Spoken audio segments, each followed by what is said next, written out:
Enterprise TV, your one-stop shop for news, programs, human angle stories, the economy, sports, and much more.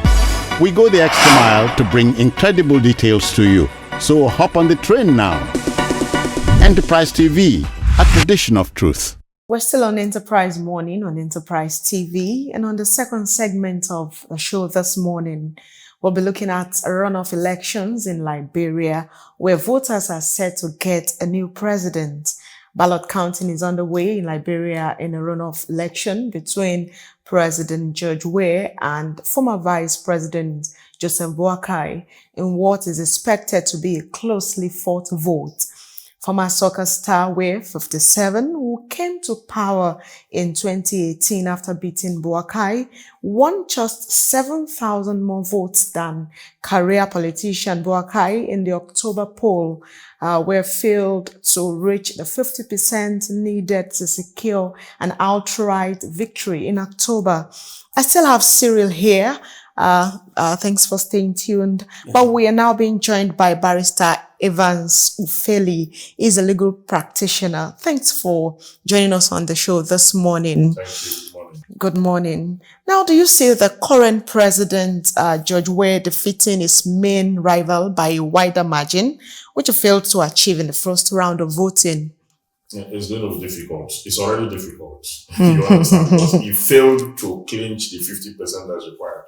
By their own electoral laws. Okay. You must clinch 50% and above of the total number of vote casts, valid vote casts. And if you are unable to do that, it means you fall short.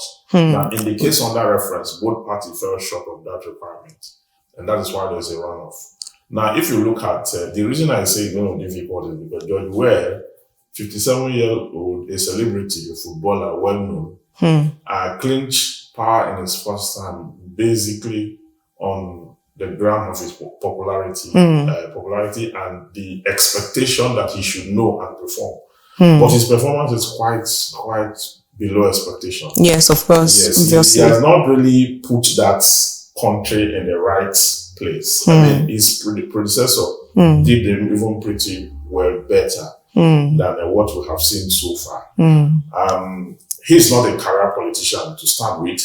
So he has been given the opportunity to now put himself out. To show what he can do. And now the people are like, it appears whether you are a career politician or not, it appears the same difference. Because even Joseph Boakai himself, who had been a vice president, during his tenure too, Liberia didn't clinch economic stability. There were a lot of issues that range from economic instability to insecurity to virtually all the teaching problems that you can find in every other African state except for Botswana is there in Liberia. You understand? So the two parties, let's watch and see. I don't believe in forecasting and telling you that this is what would happen. Otherwise, the electors will say they will disagree with you. But there's a reason why the two of them are running. Even the rerun is still, battle. Okay. So let's watch and see. And see what happens, okay? But Boakai has never defeated Weah, not in 2017 and not in 2023. So what's the possibility of him doing it in this road-off election? Well, in the case of Boakai, let's look at it. The politicians are very optimistic people. They believe it will happen. If it didn't happen first time, if it happens second time, it may always happen. So they are very hopeful. They will tell you that they've done their homework and they can forecast that this thing is going to go there. But like President Evans has said, you can't predict how an election is going to turn. I remember on the eve of the American election that brought Trump up, somebody asked who was going to win. It was a hard sell. I mean, Trump, but I would have even said it was Clinton. How that election happened and Trump won from it. Until today. But Clinton won in terms of the popular vote, but the electoral college. So one can't really say until the results are. Yes, but I think what makes this one even more difficult is the fact that turnout in the runoff is even lower than it was in the main election. That's one factor to look at. Then you look at the fact that, people came out to vote massively in the main election because we had a 76% runoff, turnout for a population of 5 point something million. Yeah. That's quite impressive. Yes, it's true. Yes, it's true. So it means that people are thirsty for something. Yeah. But it's all. What's his name? Weah, he was popular and still is. And then again, because he's of the Kru tribe. Let me tell you what Weah did in the first when he won his first term. He at his election secretariat, his campaign secretariat, we are cooking rice every morning. So people came. So there's this. So that was enough to. They gave us rice. Welfare politics, and this is where who became world best player when But now there's a bit of disillusionment because people now see what we wanted him, but now he has not really given us. In fact, Boakai, they did this for Boakai because there was a deal between, I think, Weah and Salif. Weah was going to run when Salif ran, but he was still young, so people like Weah was told him, step down. Boakai, the ruling party didn't even endorse Boakai. They endorsed Weah because there was some sort of agreement after Salif, Weah should come in. So even if Boakai was the stronger politician, the establishment didn't support Boakai. But now I think more people are disappointed in how Weah sort of. So that might a bit work in the favor. Didn't really hold water. You are like, you had this whole time, and what did you do with it? So what happens? First of all, I'm happy. We didn't see much violence in terms of people. Yeah, we didn't see all those things that normally dog elections in Africa. So if this outcome truly reflects people's voting pattern, it will be a great time for democracy. And many African countries are taking a departure from this policy of violence. Yes, they are. If you look at the last Kenyan election, they had this big screen where everybody could see as a result of being turned down. You can see over there. So, except for Nigeria and maybe some other country within the sub-Saharan Africa that is still neck deep into this politics of violence. If you want to do a post-mortem analysis, if you put the Liberian election that's ongoing and the last off-cycle election in Nigeria, there's a sharp contrast. So what it means is that democracy is developing somewhere in Africa. Democracy is declining somewhere in Africa. And then the proponents of this, the same politicians you have in Liberia, you have the same politicians in Nigeria, both Africans, of African descent. But some of them, like the Liberians, have decided to say, you know what, let the people decide. Let the people decide.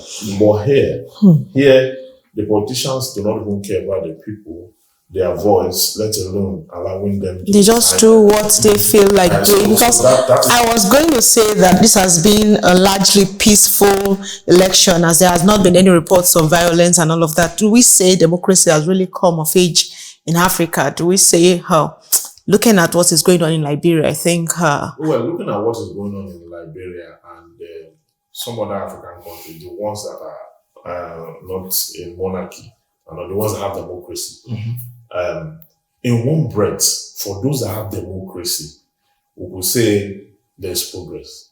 But there are some of them, like Cameroon, where somebody is sitting, somebody has sitting there for something. And says it's not living. It's one leg in, one leg out. Yeah. In one African country, we're having, to look at South Africa, for example, look at how their elections, they have a very civilized, even though the people have not really, they don't really conduct themselves the way we conduct ourselves here.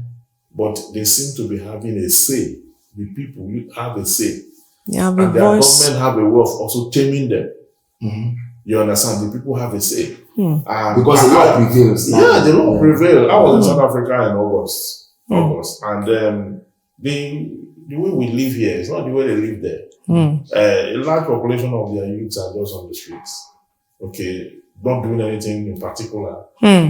But they have certain money they receive every month from the government. Yes, to sustain themselves and to do some other things. Okay. So, but here, people are working and they are still unemployed. They are working and underemployed. You understand? In some places, they don't sit out. You understand? So if you want to do a proper, maybe sometime in future, if there's time, they will talk about Africa holistically. They just from Ghana to Nigeria, it's a sharp contrast. Yeah.